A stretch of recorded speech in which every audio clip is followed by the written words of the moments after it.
Caros amigos, bem-vindos a mais um episódio de hoje na Segunda Guerra Mundial. Neste vídeo falarei sobre as razões por detrás do início da Segunda Guerra Mundial, uma guerra vista como uma das mais evitáveis da história.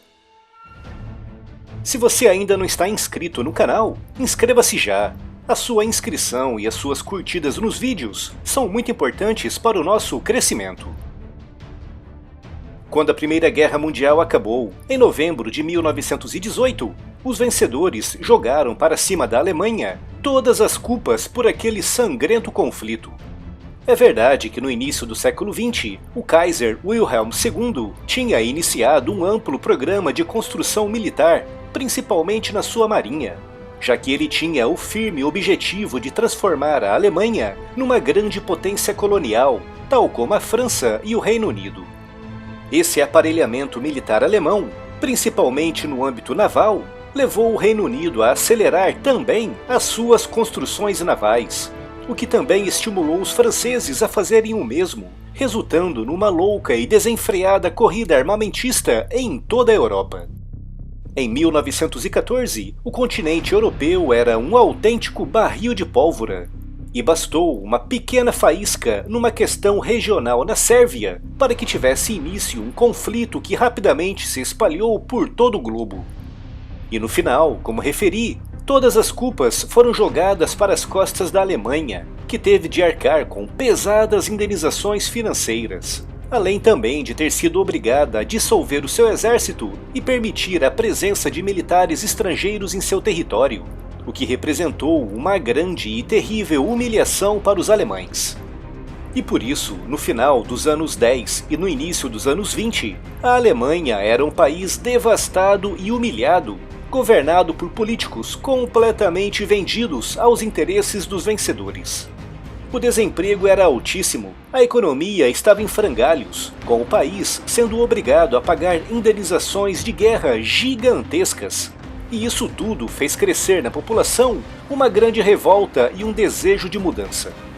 Todos nós sabemos que é em momentos assim, de grande desgosto e desespero, que o povo começa a procurar alternativas de governação, o que resultou no surgimento de muitos movimentos extremistas na Alemanha daquele período.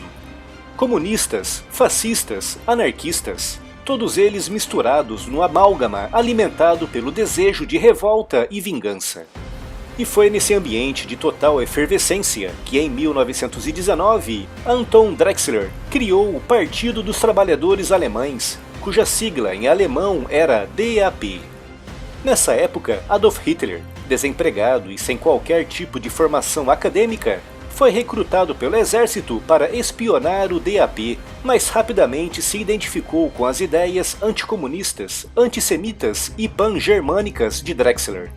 Hitler juntou-se ao DAP em 1919 e em 1920, após uma grande reformulação interna, o partido passou a chamar-se Partido Nacional Socialista dos Trabalhadores Alemães, ou NSDAP em alemão. Em 1921, depois de uma dura guerra interna pelo poder, o fundador Anton Drexler foi expulso da liderança por Hitler, que assumiu seu comando em julho de 1921.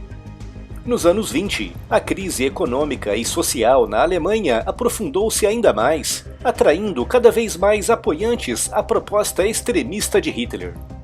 Após uma tentativa frustrada de golpe de Estado em 1923, conhecida como o Golpe da Cervejaria, o Partido Nazista seria reestruturado e relançado em 1925, e dessa vez com ainda mais força.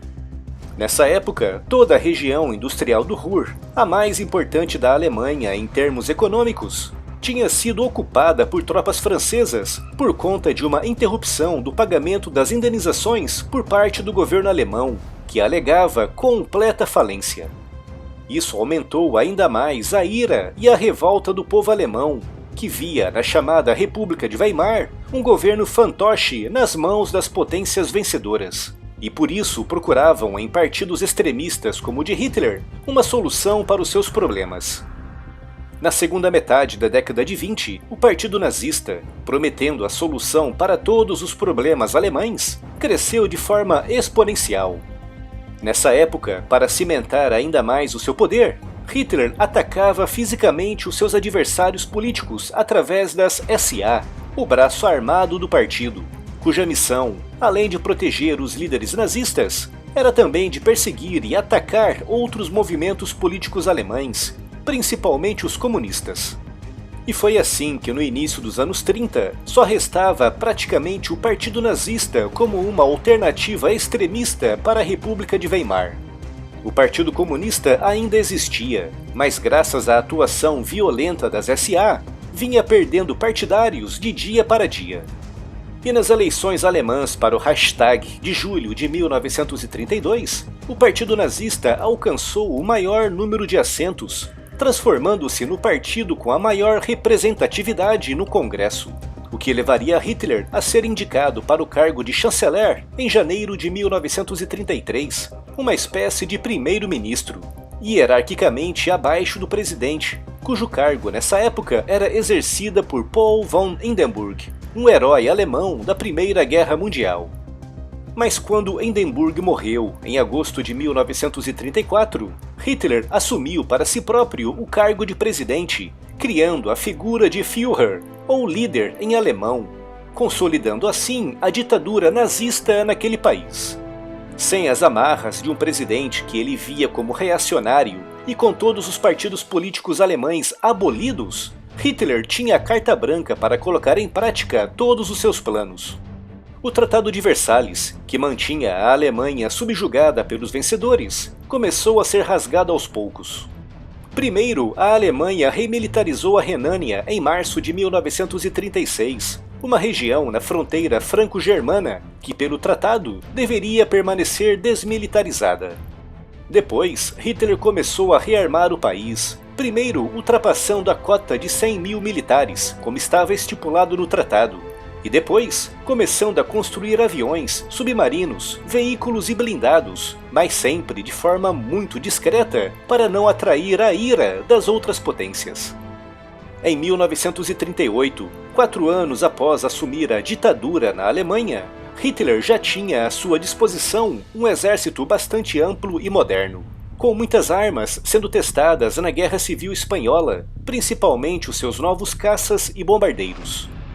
E nesse ano, sentindo-se confiante, Hitler avançou em direção à Áustria, o seu país natal, e alegando tratar-se de uma união entre alemães, anexou o país em março de 1938. O Reino Unido e a França protestaram, mas no final aceitaram a anexação. No final desse ano, Hitler, entusiasmado pela anexação austríaca, voltou as suas atenções para a Tchecoslováquia, mais especificamente para os Sudetos, uma região na fronteira com a Alemanha.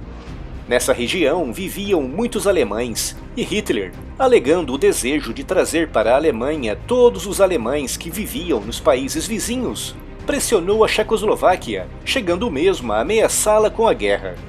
Foi organizada uma grande conferência envolvendo a Alemanha, a Itália, o Reino Unido e a França, e no dia 30 de setembro de 1938, os britânicos e os franceses, alegando querer apaziguar Hitler e conter a sua fome expansionista, aceitaram a anexação dos Sudetos checos por tropas alemãs, no chamado Acordo de Munique. Nesse acordo, Hitler se comprometia por escrito a nunca mais pressionar ou influenciar qualquer outro país vizinho em busca de ganhos territoriais. Chamberlain chegou mesmo a dizer que com esse papel, a paz estava garantida na Europa por no mínimo uma geração inteira. Mas apenas 6 meses depois, Hitler voltou novamente à carga contra a Tchecoslováquia e dessa vez, não satisfeito apenas com os Sudetos, exigiu a metade ocidental do país, invadindo e anexando o pequeno Estado checo em março de 1939. A França e o Reino Unido gritaram, protestaram e acusaram Hitler de não cumprir com as suas palavras, mas no final aceitaram mais essa invasão alemã. Isso fazia parte de uma política que ficaria conhecida como a política do apaziguamento, com o Reino Unido e a França fazendo as vontades de Hitler para não irritá-lo, ao ponto de iniciar uma nova e sangrenta guerra na Europa. Mas essa política teve justamente o efeito contrário, pois fez crescer em Hitler a certeza de que as potências ocidentais eram fracas. Se eles não tinham feito nada quando a Alemanha remilitarizou a Renânia em março de 1936, se não tinham feito nada quando a Alemanha anexou a Áustria em março de 1938, se não tinham feito nada quando a Alemanha exigiu e anexou os Sudetos Checos em setembro de 1938, e se não tinham feito nada quando a Alemanha pura e simplesmente avançou com seus blindados e soldados pela Tchecoslováquia, anexando toda a metade ocidental do país, Hitler sabia que não fariam nada também pela Polônia. O objetivo de Hitler sempre foi a expansão territorial alemã pelo leste europeu, o chamado Lebensraum, ou espaço vital em alemão. Para Hitler, o leste europeu, principalmente a União Soviética, era povoado por uma mistura de judeus bolcheviques, que pura e simplesmente não mereciam aquelas terras. E por isso Hitler encarava como uma espécie de missão divina liderar o povo alemão em direção àquelas terras para conquistá-las.